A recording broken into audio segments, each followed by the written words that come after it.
여러분들이 익히 아시는 대로 신구약 성경은 약속의 책입니다. 구약은 First Coming, 예수님의 초림에 대한 약속이고, 신약은 Second Coming, 말씀이 되겠습니다.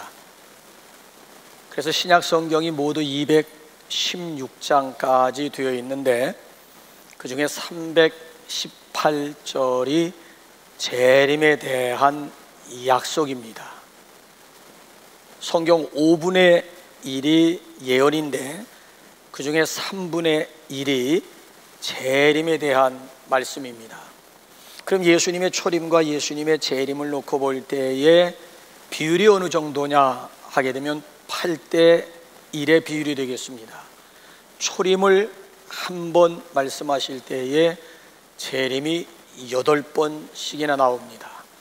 오늘 본문만 해도 그렇습니다. 짧은 본문 말씀 가운데 재림에 대한 표현이 모두 9번씩이나 소개가 되고 있습니다. 그래서 여러분들이 셀 모임이라든지 아니면 개인적인 경건의 시간이라든지 셀 모임지를 여러분 스스로가 한번 그 밑에다가 답을 달아보실 때에 32절부터 51절까지 읽으면서 재림을 지칭하는, 재림을 표현하는 그런 단어, 그런 구절에다가 한번 언더라인을 하면서 직접 한번 체크해 보시기를 바랍니다. 그만큼 성경에서 재림이 차지하고 있는 비중이 어느 정도인가를, 재림이 중요하다라고 하는 것을 여러 가지 모습으로 우리에게 소개하고 있습니다.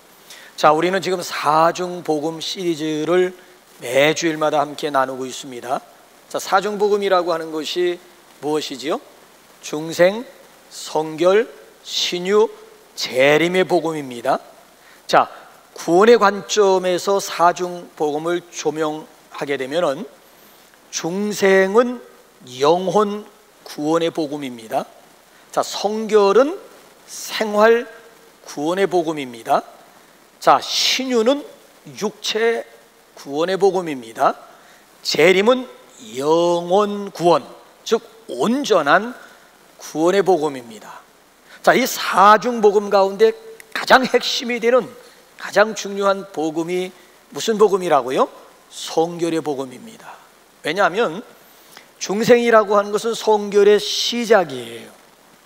신유라고 하는 것은 성결의 하나의 과정이라고 할 수 있어요. 재림이라고 하는 것은 성결의 완성이기 때문에 재림이 중요하다라고 하는 거예요. 중생에서 시작해서 재림으로 끝나게 됩니다. 그러니까 재림이 없는 중생의 복음이라고 하는 것은 사실 의미가 없는 것입니다. 그만큼 이 재림의 복음이 중요하다라고 하는 거예요. 자, 그러면 재림이 뭘까요? 재림에 대한 정확한 정의가 무엇일까요? 자, 우리 한번 헌법 제20조 한번, 교단 헌법에서는 재림에 대해서 뭐라고 정의를 내리고 있는지 시작. 부활 승천하신 예수께서 승천하시던 그 몸대로 다시 오시는 일입니다. 승천하시던 그 모습, 그 몸대로 다시 오시는 일, 이것이 바로 재림입니다. 더 구체적으로, 자, 제6조 한번 사항을 한번 넘어가 볼까요? 시작. 구약 성경의 예언이 그리스도의 수육 탄생이라면 신약 성경의 중심은 그리스도의 재림이라고 할 수 있나니 우리는 공중 재림과 지상 재림을 믿는다. 그러니까 예수님의 재림은 두 가지 형태라는 거예요. 공중 재림 그리고 지상 재림이 있음을 말씀합니다. 자, 성경적인 한번 근거, 데살로니가전서 4장 16절 확인할까요? 시작.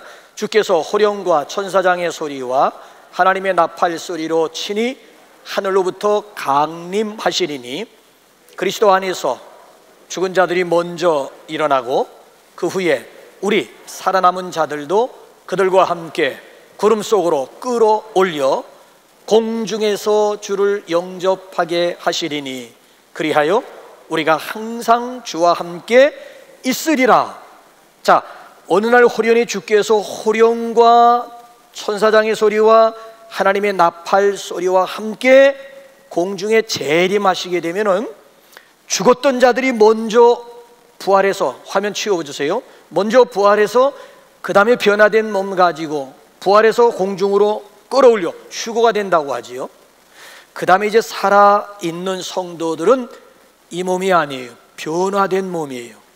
그걸 부활체라고 얘기하고 성경은 신령한 몸이라고 이야기합니다. 더 이상 썩지 않고 쇠하지 않는 그런 신령한 몸으로 변화가 되어서 살아있는 성도가 공중으로 들림 휴거가 되어가지고 공중에서 예수님과 더불어 어린 양의 혼인잔치 7년간 신부로 참석하게 된다는 거예요.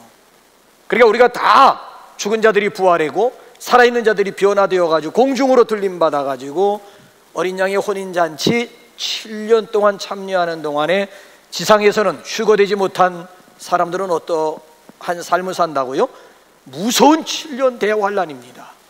이건 요한계시록에 보게 되면 7인, 7나팔, 7대접의 재앙이라고 하는 것이죠. 그래서 7년 동안 대환란을 겪는 거예요. 그래서 예수님께서는 종말론을 말씀하시면서 너희는 능히 대환란을 피할 것을 말씀합니다. 자, 누가복음 21장 우리 한번 36절 한번 볼까요? 시작. 이러므로 너희는 장차 올 이 모든 일을 능히 피하고 인자 앞에 서도록 항상 기도하며 깨어 있으라 하시니라. 장차 올 이 모든 일, 대환란, 이걸 능히, 어디로 능히, 지상에서 공중으로 능히 피해야 된다라고 하는 얘기예요. 그만큼 아주 무서운 일이 있게 될 것임을 분명히 말씀해 주고 있지요. 자, 이런 차원에서 어린 양의 혼인잔치에 참여하는 성도들이 복된 성도임을 믿습니다. 첫째 부활에 참여하는 자들이 복된 성도임을 믿으시기 바랍니다. 그래서 공중에서 7년간의 혼인잔치가 끝나면 이제 지상 재림이 이루어지게 되는 거예요. 자, 예수님께서 지상에 재림하시는 목적이 어디에 있을까요? 자, 우리 한번 사도신경 고백 가운데 분명히 들어 있습니다. 시작. 거기로부터 산자와 죽은 자를 심판하러 오십니다. 거기로부터가 어디예요? 예수님이 부활하시고 승천하신 다음 지금 어디서 뭘 하고 계십니까? 하나님 보좌 우편에서 뭘 하고 계세요? 로마서 8장에 보게 되면 우리를 위해서 중보하고 계십니다. 거기로부터, 하나님 보좌 우편으로부터 산자와 죽은 자를 뭐하러 오신다고요? 심판하러 오신다는 거예요. 자, 2000년 전에 예수님께서 성육신, 육신의 몸을 입고 이 세상에 초림하셨을 때의 목적은 뭡니까? 요한복음 3장 17절 확인해야 되겠죠? 시작. 하나님이 그 아들을 세상에 보내신 것은 세상을 심판하려 하심이 아니요, 그로 말미암아 세상이 구원을 받게 하려 하심이라. 초림의 예수님 목적은 뭐예요? 심판이 아니고 뭐예요? 구원이었다는 거예요. 그런데 재림, 다시 오시는 예수님의 목적은 구원이 아니고 심판이라는 거예요. 심판. 그래서 디모데후서 4장 1절 한번 보십시오. 시작. 하나님 앞과 살아있는 자와 죽은 자를 심판하실 그리스도 예수 앞에서 그가 나타나실 것과 그의 나라를 두고 엄히 명하노니. 그가 나타나실 것과 재림이에요. 자, 그가 나타나시게 되면 살아있는 자와 죽은 자를 반드시 우리 주님께서 심판하신다는 거예요. 그러니까 이 심판하는 권세를 하나님께서 다 누구에게? 아들 되신 예수님에게 위임하셨다라고 하는 사실이에요. 그렇기 때문에 지금이야말로 구원받을 만한 때요, 지금이야말로 은혜 받을 만한 때라는 거예요. 이제 천사장의 그렇잖아요, 소리와 하나님의 나팔 소리가 울려 퍼지게 되면 끝나는 거예요. 그때 가서 구원 아니요, 이미 여러분의 천사장의 소리라든지 하나님의 나팔 소리가 공중에 울려 퍼지게 되면 모든 것이 다 끝나는 거예요. 그래서 지금이 은혜 받을 만한 때고 지금이 봐도 구원 받을 만한 때임을 고린도후서 6장 2절이 강조해 주고, 내일이 없어요. 내일이면 늦으리에요. 내일이면 늦으리. 자, 예수님이 공중 재림하여 7년간의 혼인잔치가 끝나게 되면은 휴거되었던 성도들과 함께 지상에 재림을 하게 됩니다. 자, 지상의 재림에서 그리스도와 더불어 우리는 1000년 동안 왕 노릇을 하게 됩니다. 감히 우리가 그리스도와 함께, 왕 대신 그리스도와 함께 왕 노릇할 1000년 동안 왕 노릇을 하게 돼요. 1000년의 기간이 딱 끝나게 되면 그 다음에 신자나 불신자나 할 것 없이 모두가 신보좌 앞, 백보좌 심판대 앞에 서서 심판을 받게 됩니다.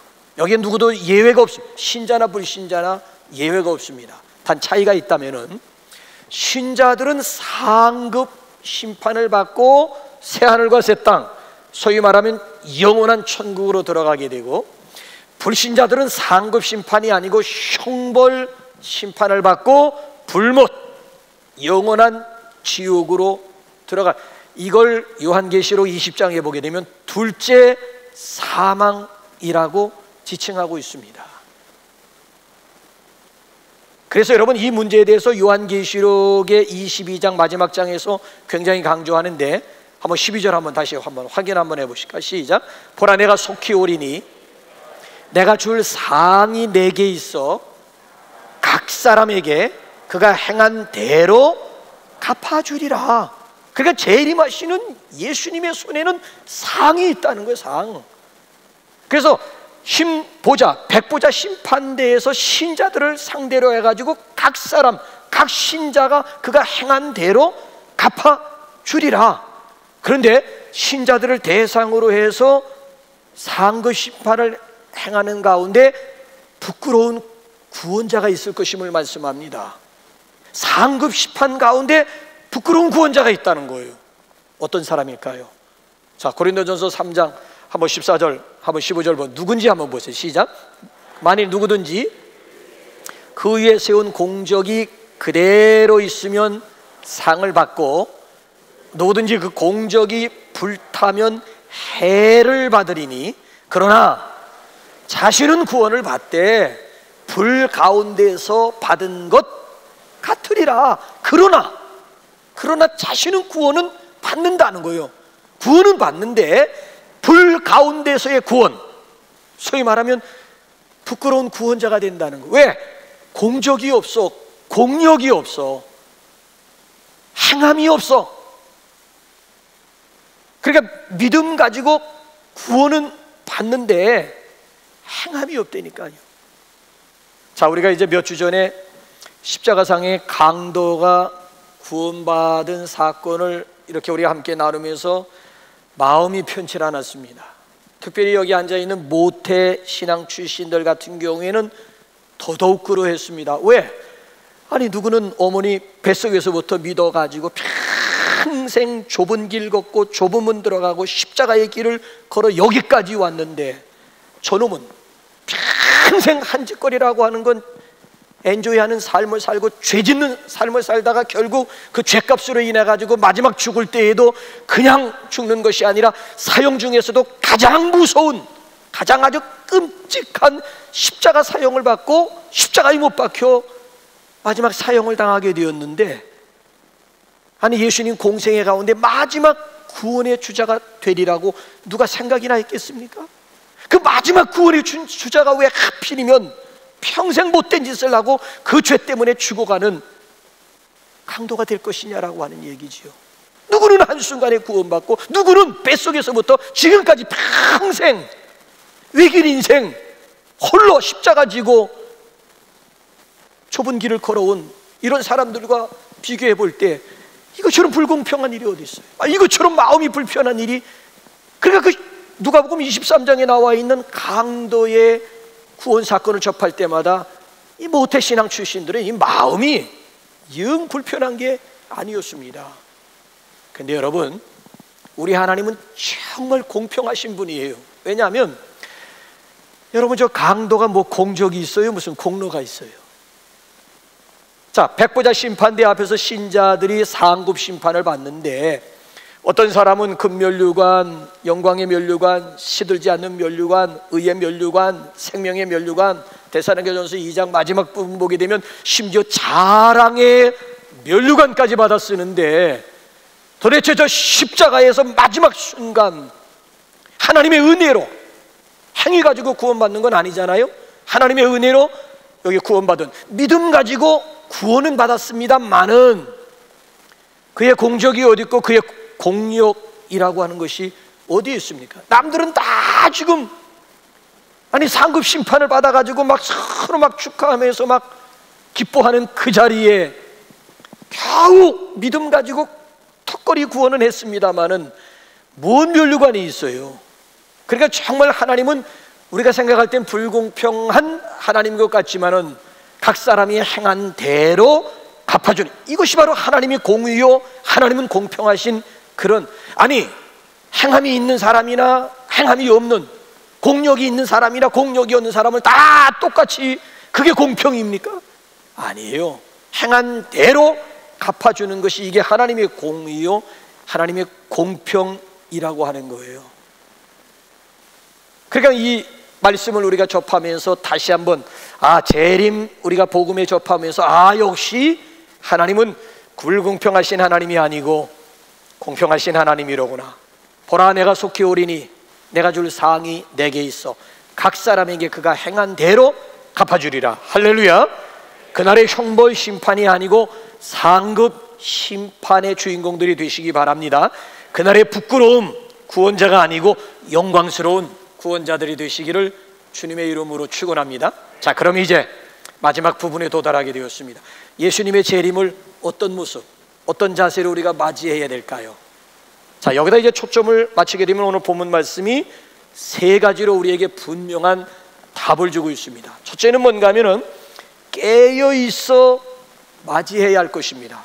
자, 우리가 왜 예수님의 재림을 깨어있는 가운데 맞이해야 될까요?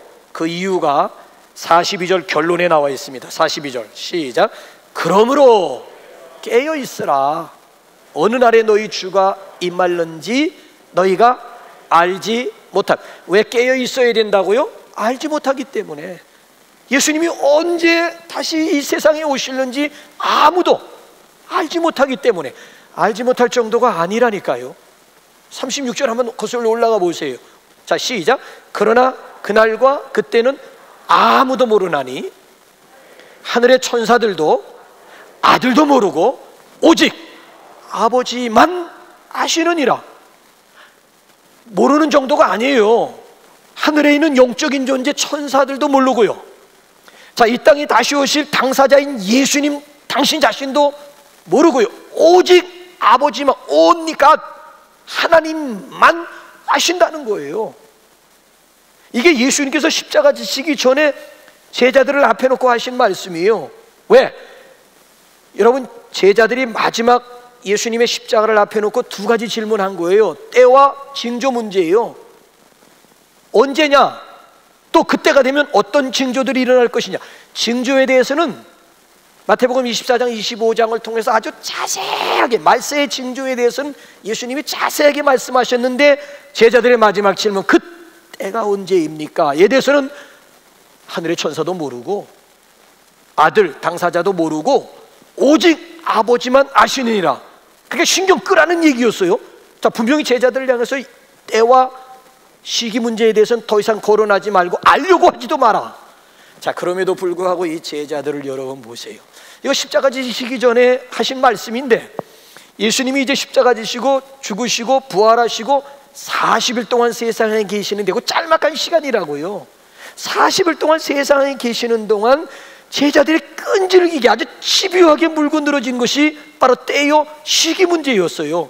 거론하지 말라고 아버지만 아시는 일이라고 했음에도 불구하고 예수님 당사자에게 또 물어요. 자, 승천하시기 전에 제자들이 뭘 질문했는가 하면 사도행전 1장 한번 6절 한번 볼까요? 시작. 그들이 모였을 때에 예수께 여쭈어 이르되 주께서 이스라엘 나라를 회복하심이 이때니까 하니, 언제입니까? 이때입니까? 자, 그래서 예수님이 뭐라고 아예 잘라 말씀하셨는가 하면 십자가 지시기 전과 다를 바 없습니다. 자, 1장 7절 한번 넘어가 볼까요? 시작. 이르시되 때와 시기는 아버지께서 자기의 고난에 두셨으니 너희 알 바 아니요, 너희가 알 바 아니다. 이건 하나님의 고유 고난, 하나님만 아시는 일이지 너희가 알 바 아니야. 신경 끄라는 얘기예요.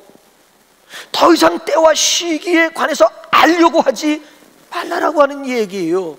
자, 그럼에도 불구하고 역사적으로 보게 되면 얼마나 많은 사람들이 때와 시기 문제를 거론했습니까?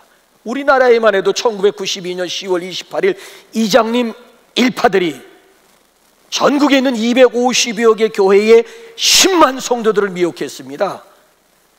전국에 있는 250여 개 교회의 10만 성도들이 1992년 10월 28일 마포 바로 옆에 있는 합정동 거기에 모여가지고 자정을 기해가지고 예수님께서 재림하신다고 해가지고 얼마나 막 시끌벅적 결국 해프닝으로 끝나고 말았잖아요. 그 뒤엔 또 1999년 12월 31일 마지막 날 자정을 통해서 또 지구의 종말이 오고 예수님이 다시 재림하신다 해가지고 세계를 막 떠들썩하게 막 계속 보게 되면 집요하게 이 때와 시기 문제에 대해서 물고 늘어진 사람들이 여기 본문에 나와 있는 예수님의 제자들 뿐만이 아니고 역사적으로 얼마나 많은 사람들이 예수님의 재림을 신구약을 통해 가지고 정확하게 계산을 해가지고 날짜를 내놓았는지 몰라요.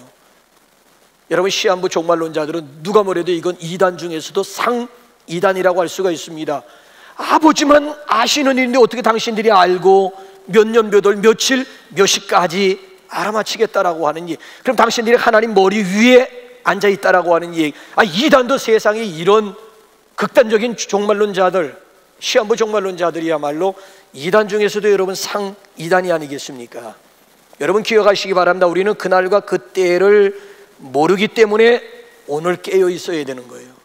만약에 여러분 그날과 그때를 알고 있다면 평상시 깨어 있을 필요 뭐 있어요? 정확하게 그때를 알고 있다면 지금부터 깨어 있을 필요가 뭐 있습니까? 아니, 여러분들이 여러분 죽을 날을 알고 있습니까? 그러면 지금 예수 믿을 필요 없는 거예요. 여러분들이 정확하게 죽을 날짜를 알고 있다면 십자가상의 강도 모양 죽기 일부 직전에 예수를 주로 고백하고 예수님을 마음속에 영접하면서 낙원 들어가고 천국 들어가면 될 것이지. 문제는 뭐예요? 우리가 죽을 날을 모르는 거예요. 오늘이 나의 마지막 날이 될 수도 있기 때문에 오늘 예수 믿어야 되는 것이고, 그래서 우리가 이제나 저제나 그래서 우리가 깨어있는 삶을 살아야 되는 이유가 바로 여기 있는 거예요. 더군다나 오늘도 우리가 왜 깨어 있어야 되는가 하면 조금 전에 우리 그날이 도적같이 찬양 불렀잖아요. 왜냐하면 예수님의 재림이 번개처럼 아니면 도적같이 오시기 때문에 그런 거예요. 자, 요한계시록 16장 15절 한번 다 같이 한번 읽어보실까요? 시작. 보라, 내가 도둑같이 오리니 누구든지 깨어 됐습니다. 그 뒤에는 그 뒤에 나오는 내용 깨어있는 내용이니까. 보라, 내가 도둑같이 오리니 누구든지 깨어라. 누구든지 깨어 있어라. 더군다나 데살로니가전서 5장 1절 2절 고두절미하고 뭐라고 말씀하는지 한번 보실래요? 시작. 형제들아, 때와 시기에 관하여는 너에게 쓸 것이 없음은 주의 날이 밤에 도둑같이 이를 줄을 너희 자신이 자세히 알기 때문이라. 때와 시기에 관해서 노 코멘트. 왜? 주님이 도적같이 오시기 때문에 때와 시기에 대해서 누가 거론할 수가 있겠습니까? 주님이 도적같이 오시는. 여러분, 도둑이 언제 오는지 여러분 알고 계세요?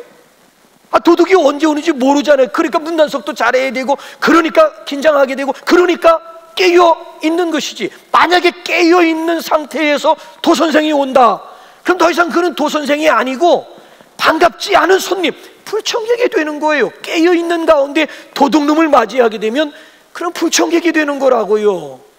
깨어 있지 못한 가운데 도둑놈이 다녀가기 때문에 도둑놈이 되는 것이지, 내가 멀쩡하게 이렇게 눈 뜨고 깨어 있는데 문 열고 들어오면 방정환 선생 뭐예요? 어서 오게나, 뭐 가져갈 만한 거 있는지 모르겠나, 한번 둘러나 보게나. 불청객이 되는 거예요. 깨어 있는 가운데 도선생을 맞이하게 되면 더 이상 그런 도선생이 아니고 불청객, 반갑지 않은 손님이 된다라고 하는 거예요. 근데 한 가지 놀라운 사실은요, 오늘도 우리가 깨어있는 삶을 살게 되면은 깨어있는 자들에게는 예수님이 도둑같이 오시지 않겠다고 말씀합니다. 자, 무슨 얘기인지 데살로니가전서 5장 한번 4절 이하를 한번 또 읽어보실까요? 시작. 형제들아, 너희는 어둠에 있지 아니하매 그날이 도둑같이 너희에게 임하지 못하리니 너희는 다 빛의 아들이요 낮의 아들이라. 우리가 밤이나 어둠에 속하지 아니하나니 그러므로 우리는 다 다른 이들과 같이 자지 말고 오직 깨어 정신을 차릴지라. 우리는 어둠의 자식들이 아니고 빛의 자식들이기 때문에 결코 예수님이 빛의 자식들에게는 도둑같이 임하시지 않는다는 거야. 손님처럼, 반가운 손님처럼 오게 될 것임을. 그래서 더 이상 어둠의 자식처럼 잠잘 생각하지 말고 깨어 있어 예수님을 반갑게 맞이하라라고 하는 그런 도전의 말씀이에요. 자, 깨어 예수님을 맞이해 깨어 있으라고 하는 게 뭐예요?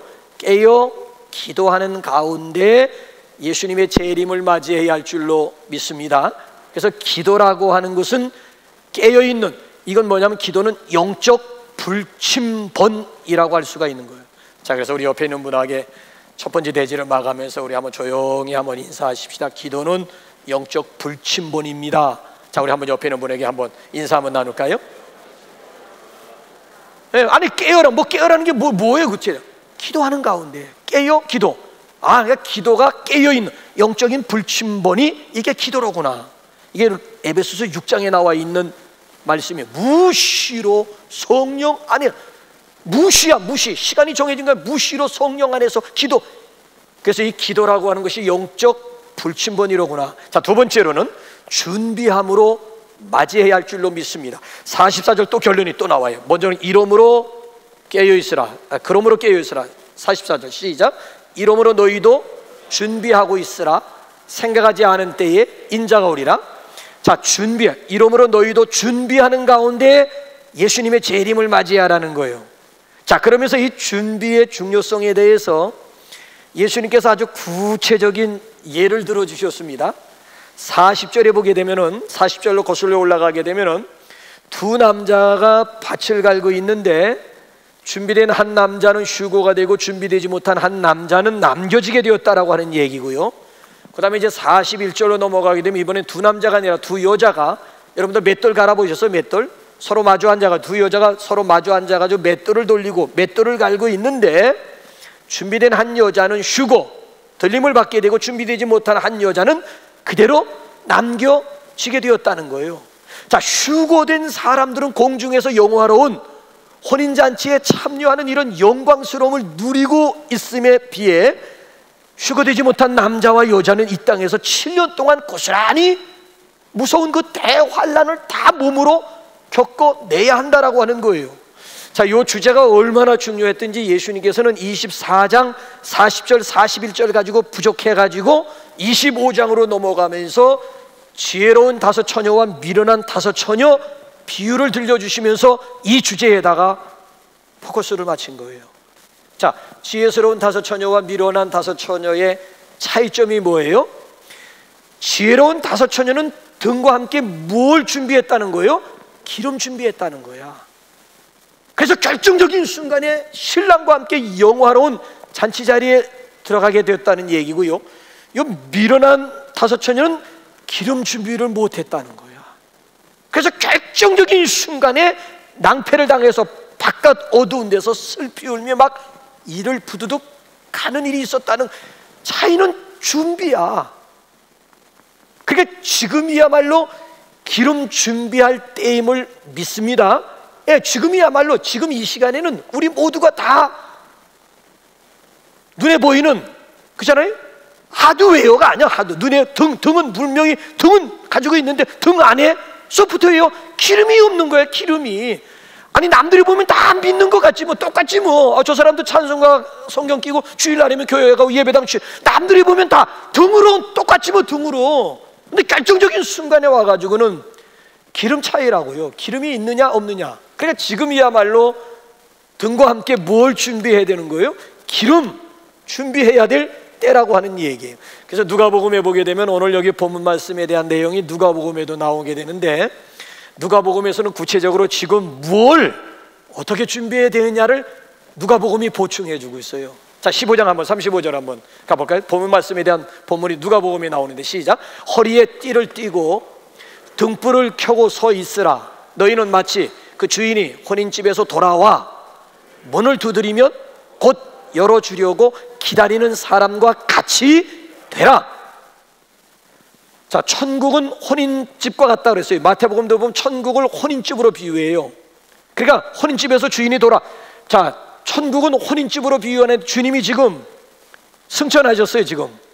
자, 그 혼인집, 천국 혼인집인데 거기서 이제 돌아와 문을 두드리게 되면, 자 보세요, 여기서 우리가 지금 어떤 자세 가지고 주인을 기다려야 되는가 하면은 허리띠를 띠고 등불에 기름 이빠이 채워가지고 등불에 불을 켠 상태에서 스탠바이, 언제든지 주인이 와가지고 밤이든지 이경이나 삼경이든지 좌우전 두드리기만 하면 지체함이 없이 문을 열어줄 수 있을 스탠바이 자세를 강조하는 거예요. 그 주인을 기다리면서, 준비하면서 기다리라고 하는 것이 누가복음에서 우리에게 말씀해주고 있는 놀라운 비밀이라고 하는 거예요.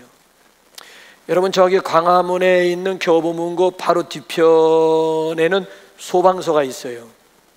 제가 교보문고에서 들렸다가 이제 그 길을 따라서 청와대 길로 해서 저기 구기 터널로 해가지고 여기 저 불광동까지 몇 번 걸어왔습니다만은, 딱 거기서 교보문고에서 나와서 그 뒷골목으로 쭉 올라가는데 소방서 앞에 보니까 소방서 그 정문에 큰 프랑카드를 새겨놨더라고요.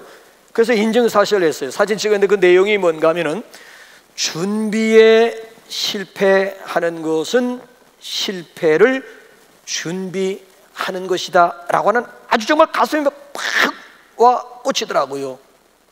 준비에 실패하는 것은 실패를 준비하는 것이다 라고 하는 문구예요.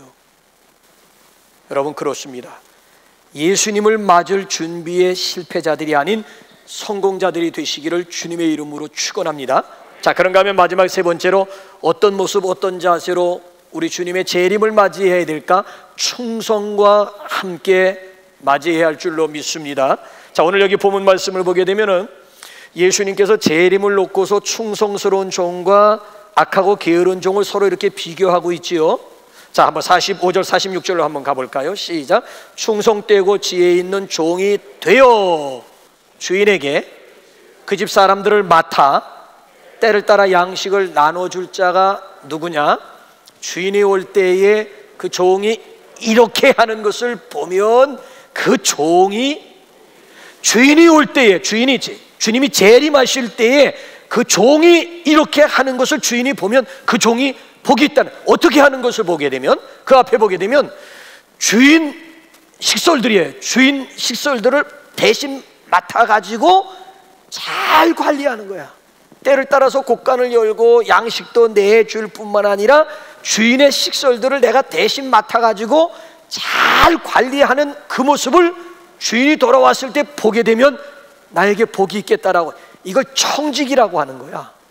종은 종인데 주인의 것을 맡아서 관리하는 사람을 오이코노모스, 청직이라고 얘기를 하는 거야. 그러니까 지금은 청직의 사명을 잘 감당해야 될 때예요. 충성스럽게 청직의 사명 잘 감당하는 모습을 주인이 돌아와서 보면 나에게 복이 있겠다는데, 그 복이 어떤 복인가 하면은, 자, 우리 한번 47절로 한번 가볼까요? 그 복이 어떤 복인지 한번 보세요. 시작. 내가 진실로 너희에게 이르노니 주인이 그의 모든 소유를 그에게 맡기리라. 내가 하나 더 붙인다면 다 맡기리라. 그러니까 주인이 돌아와서 내가 지금 충성스러운 청지기 직분을 잘 감당하고 있는 모습을 보게 되면 주인이 그의 모든 소유를 다 나에게 맡겨주시겠다라고 하는 거예요. 그런데 여러분, 악하고 반대로 여러분 그 뒤에 나와 있는 악하고 게으른 종 보세요. 자, 주인이 이제 타국으로 떠났습니다. 이제 주인이 돌아오려면은 아직 멀었어. 그래가지고 그 순간부터 이 악한 종, 게으른 종은 농땡이를 부릴 뿐만 아니라 술 친구들을 불러와가지고 막 부어라 마셔라 하면서 막 주인의 재산을 가지고 막 흥청망청하고 있는 거야.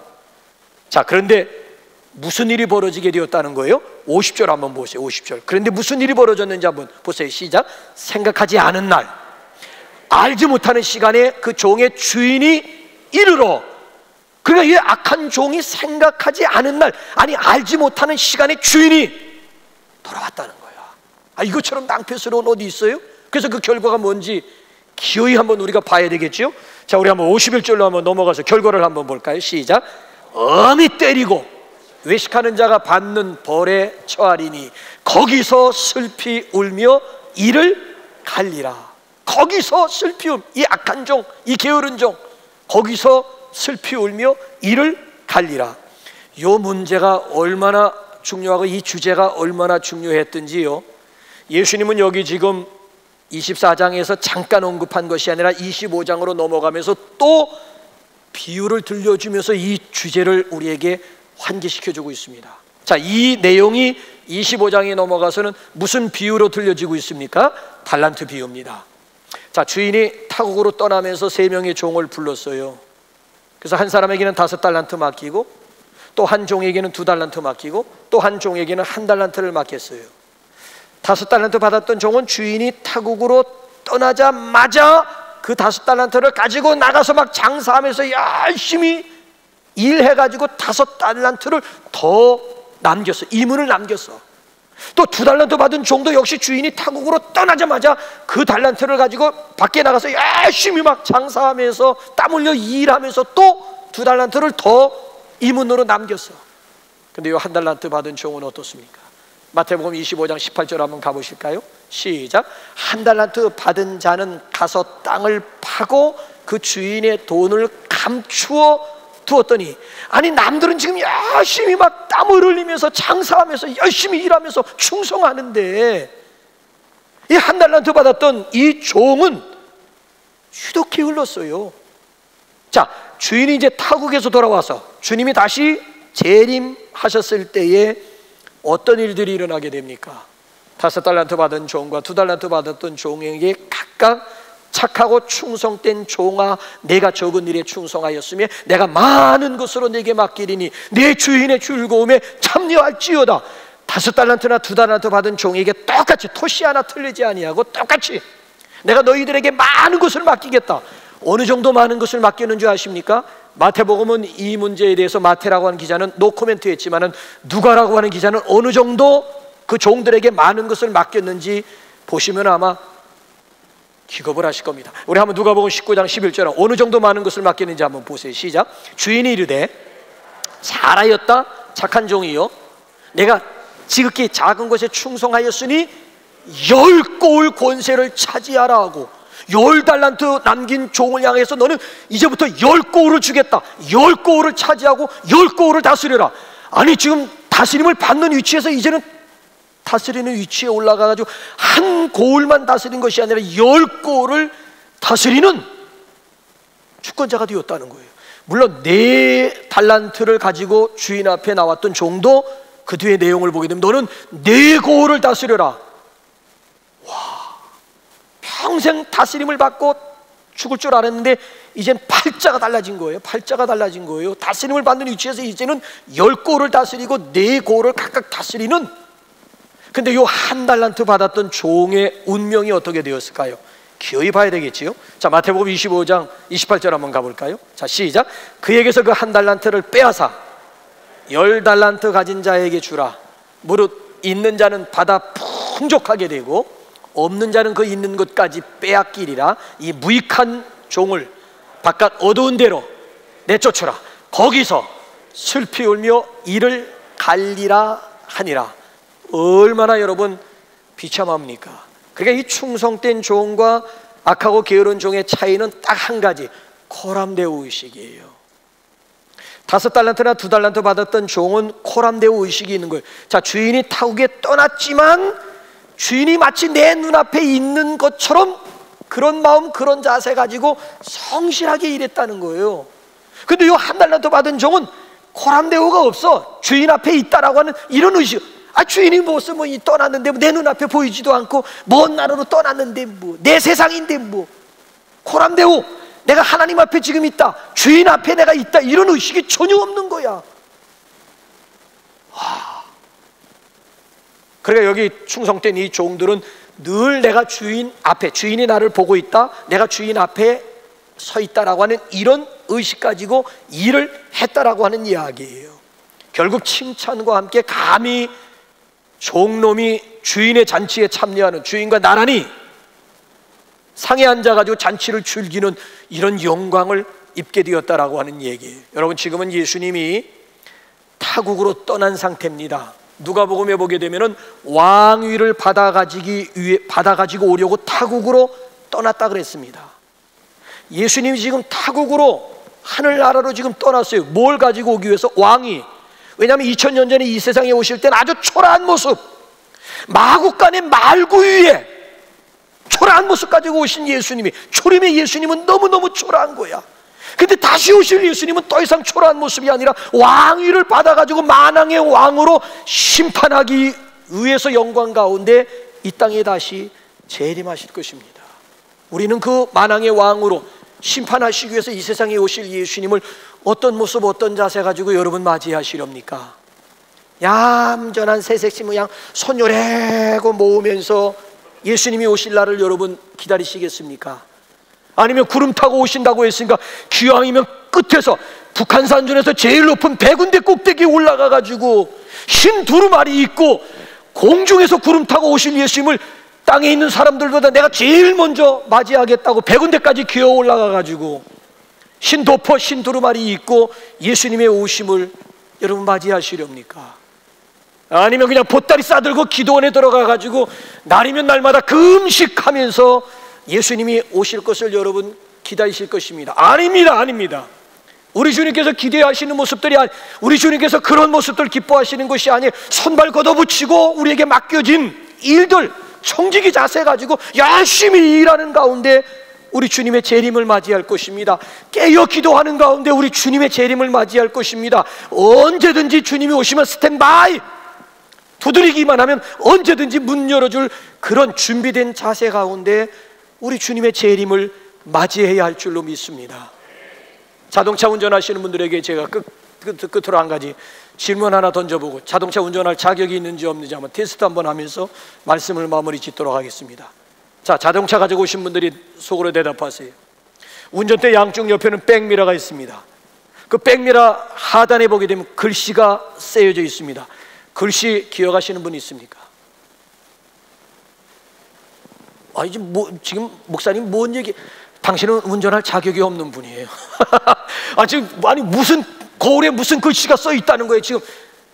그러니까 지금 이때니까 그러니까 그만큼 관찰력이 자동차를 운전해서 자동차를 알아야 되는 거예요. 자동차 운전 알면 사고 예방할 수 있는 거예요. 근데 이 하루 강아지가 무서운 줄 모른다고 자동차 조작하는 법도 모르고 지금 자동차 기능도 모르고 무턱대고 그냥 면허증이 있다고 해가지고 무조건 끌고 나가겠다고요? 아니에요. 거기 보면 하단에 보게 되면 분명히 문장 하나가 있다고요. 그 문장의 내용이 뭐예요?